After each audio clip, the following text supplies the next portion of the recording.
Allez, exercice. Une étude statistique menée lors des entraînements de basket de Nicolas montre qu'il réussit son lancer avec une probabilité de 0,70. Nicolas effectue une série de 3 lancers de balles. On admet que les lancers sont indépendants. Alors, concrètement, qu'est-ce que ça veut dire? Ça veut dire qu'à chaque fois, Nicolas réussit un lancer avec une probabilité de 0,70. Mais dans la vraie vie, vous savez que lorsque vous faites une série de 3 lancers, chaque lancer n'est pas indépendant. En effet, si vous avez réussi le premier lancer, vous êtes en confiance et vous avez sûrement une plus forte probabilité de réussir le second lancer parce que vous êtes en confiance. Alors qu'au contraire, si vous avez raté le premier lancer, ça peut vous déstabiliser, vous mettre un doute, et donc vous avez une plus forte probabilité de rater le second lancer. Donc là, on suppose, c'est ça qui est important, que chaque lancer est indépendant, c'est-à-dire qu'il y a toujours une probabilité de 0,70 de réussir un lancer, et donc de 0,30 d'en échouer un, et que le résultat d'avant n'influence pas le résultat du futur lancer. On note ainsi les deux événements possibles à la fin sont P Nicolas marque un panier et P bar Nicolas rate son panier. Représenter la situation décrite précédemment à l'art d'un arbre de probabilité. Alors on y va, donc le premier lancer soit il réussit, soit il rate, avec une probabilité de 0,70 pour réussir et donc 0,30, 1 moins 0,70 de rater. Le second lancer, soit il réussit, soit il rate. Et là, avec les mêmes probabilités, car on suppose que les lancers sont faits de façon indépendante. Donc toujours 0,70 de réussir un panier et 0,30 de rater. La P 0,70, P bar 0,30. Et il effectue 3 lancers, donc 1, 2. Donc le troisième lancer, soit il réussit, soit il rate le troisième lancer. Ici, soit il réussit son troisième lancer, soit il rate le troisième lancer. Donc là, toujours 0,70, 0,30. 0,70, 0,30. Celui-ci, soit il réussit, ou soit il rate son troisième lancer, et lui, soit il réussit, soit il rate son troisième lancer, probabilité 0,70, 0,30, et là 0,70 et 0,30. Question 1. Question 2. Quelles sont les valeurs prises par la variable aléatoire grand X? Donc là, on lit tranquillement. X, c'est la variable aléatoire qui prend pour valeur le nombre de lancers réussis par Nicolas lors d'une série de 3 lancers. Donc vous imaginez, il lance 3 fois la balle au panier, et X compte le nombre de lancers réussis. Donc quelles sont les valeurs prises par X? Donc X peut prendre les valeurs. Donc soit il réussit 0 lancé, soit 1 lancé, soit 2 lancés, ou soit 3 lancés. Donc ça, c'était la question 2. Question 3. Que vaut P de x égale 3? Donc quelle est la probabilité que la variable aléatoire x prenne la valeur 3? Donc on regarde, x est la variable aléatoire qui compte le nombre de lancers réussis. Donc ça veut dire quelle est la probabilité que Nicolas réussisse 3 lancers. Donc là, on sert de l'arbre de probabilité. On réussit 3 lancers, c'est qu'on a fait 3 fois un panier. Donc c'est ce chemin-là. Et en première, quand vous avez un arbre grand, on voit qu'il se poursuit, on remplace tout de suite par les probabilités, on ne se prend pas la tête. Donc la probabilité de réussir 3 lancers, c'est la probabilité de ce chemin-là que j'ai entouré en rouge. Donc comment on calcule la probabilité de ce chemin? On multiplie les probabilités sur les branches. Donc là, on remplace directement 0,7 fois 0,7 fois 0,7.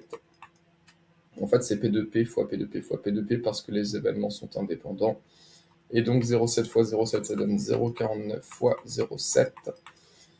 Et là, je crois de mémoire, sans calculatrice, ça fait 0,343.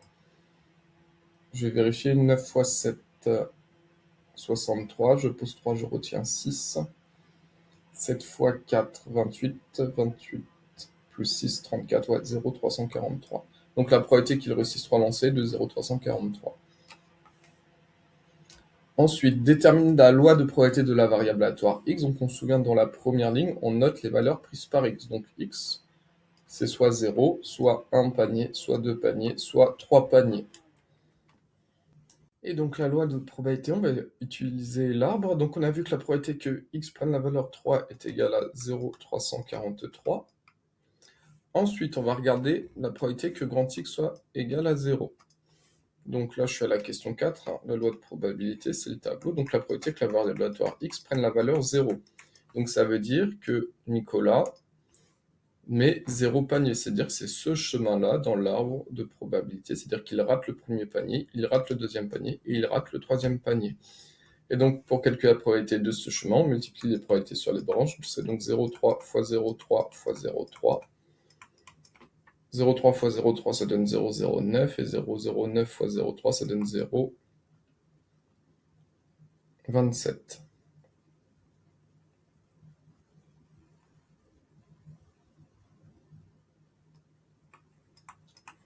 Donc, la probabilité qu'il marque 0 panier de 0,027.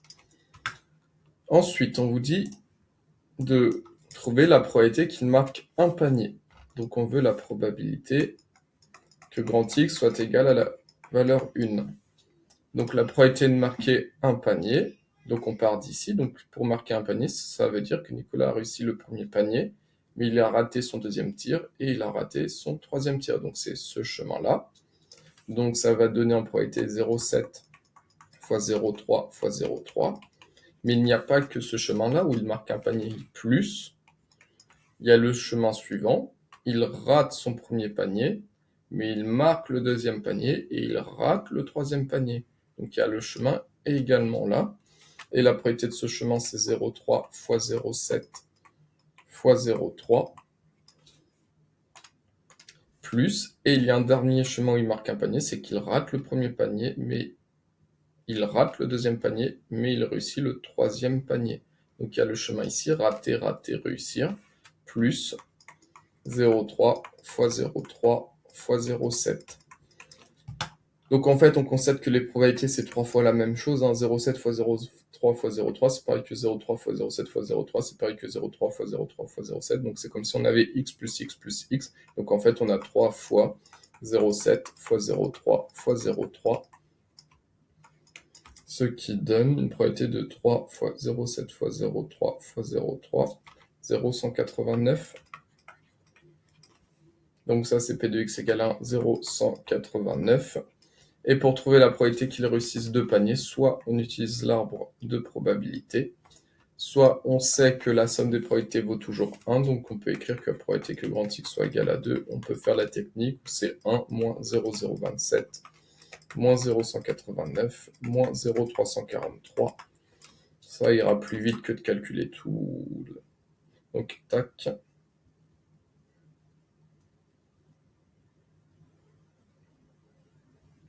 Et ça donne 0,441.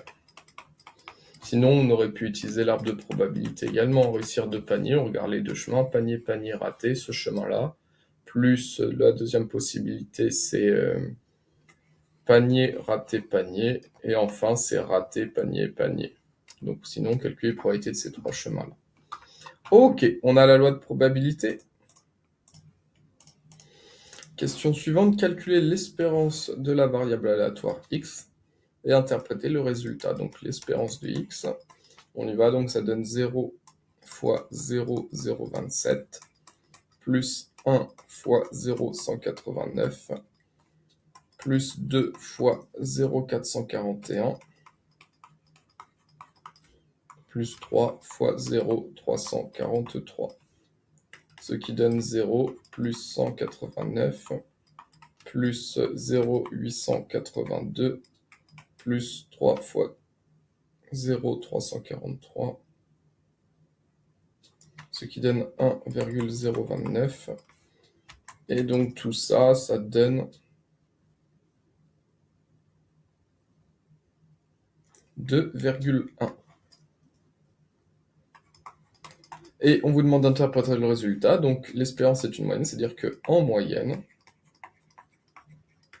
la variable aléatoire x, c'est ce qui compte le nombre de lancers réussis. Donc en moyenne, ça veut dire que Nicolas réussit 2,1 lancers sur les 3 effectués. Voilà, donc en moyenne, Nicolas il va réussir 2,1 lancers sur les 3 qu'il effectue. une moyenne de 2,1 lancés réussis.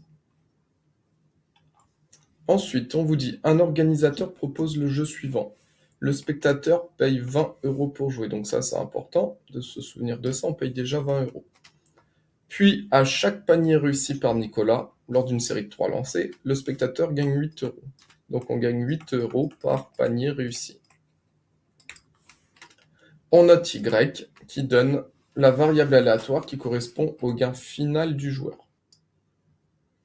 Exprimer la variable aléatoire Y en fonction de la variable aléatoire grand X. Donc concrètement, Y, c'est le gain final du joueur. Ça, c'est le gain final du joueur. Alors, comment vous calculez le gain du joueur? Eh bien, imaginons que Nicolas marque 2 paniers. Il a réussi 2 lancers. Comment vous calculez son gain? Bah, vu qu'on gagne 8 € par panier, vous faites donc 8 € fois, s'il réussit 2 paniers, donc fois 2, parce qu'il a réussi 2 paniers, 8 fois 2, 16. Mais comme il a payé 20 € pour jouer, vous enlevez moins 20. Et ça vous donne le gain du joueur. Imaginons qu'il a réussi 3 paniers. Comment vous calculez? Donc 8 €, c'est le gain pour un panier, fois 3 parce qu'il a marqué 3 paniers, mais on enlève 20 € parce qu'on doit payer 20 € pour jouer. Donc en fait, le gain final du joueur, vous faites 8 € multiplié par le nombre de paniers, mais qu'est-ce qui décide du nombre de paniers? C'est la variable aléatoire grand X, parce qu'on rappelle que la variable aléatoire grand X, c'est elle qui... Qu'est-ce qu'a fait grand X? C'est la variable aléatoire qui donne le nombre de lancers réussis. Donc en fait, c'est 8 € par lancer réussi. Donc c'est 8 multiplié par la variable aléatoire grand X, parce que grand X, ça c'est la variable aléatoire qui donne, ça donne le nombre de lancers réussis.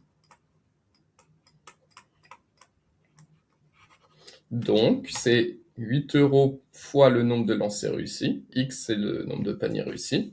Mais on doit soustraire 20 € parce qu'on paye 20 € pour jouer. Donc, le gain final du joueur, Y, c'est le gain final du joueur, ça va être 8 € fois le nombre de lancers réussis, moins les 20 € qu'on a misés. Donc, en fait, Y, c'est la variable aléatoire qui est égale à 8 grand X moins 20.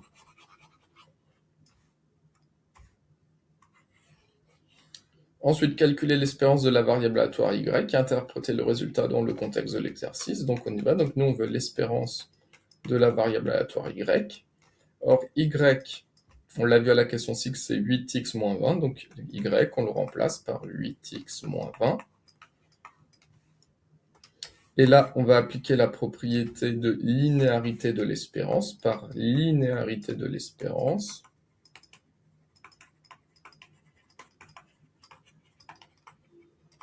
Et vous savez ce qu'a dit, donc ça c'est un rappel du cours, ça dit que l'espérance de AX plus B avec A et B sont de réels, c'est A fois l'espérance de X plus B. Donc là, A c'est 8, B, attention, c'est moins 20. Donc ça va donner 8 fois l'espérance de X, moins 20. Donc ça donne 8 fois l'espérance de la variable aléatoire X. On a vu qu'en moyenne, Nicolas marque 2,1 paniers en moyenne. Donc ça donne 8 fois 2,1 moins 20. Ce qui donne 8 fois 2, 16, donc 16,2. Qu'est-ce que je raconte? Hop, 16,8.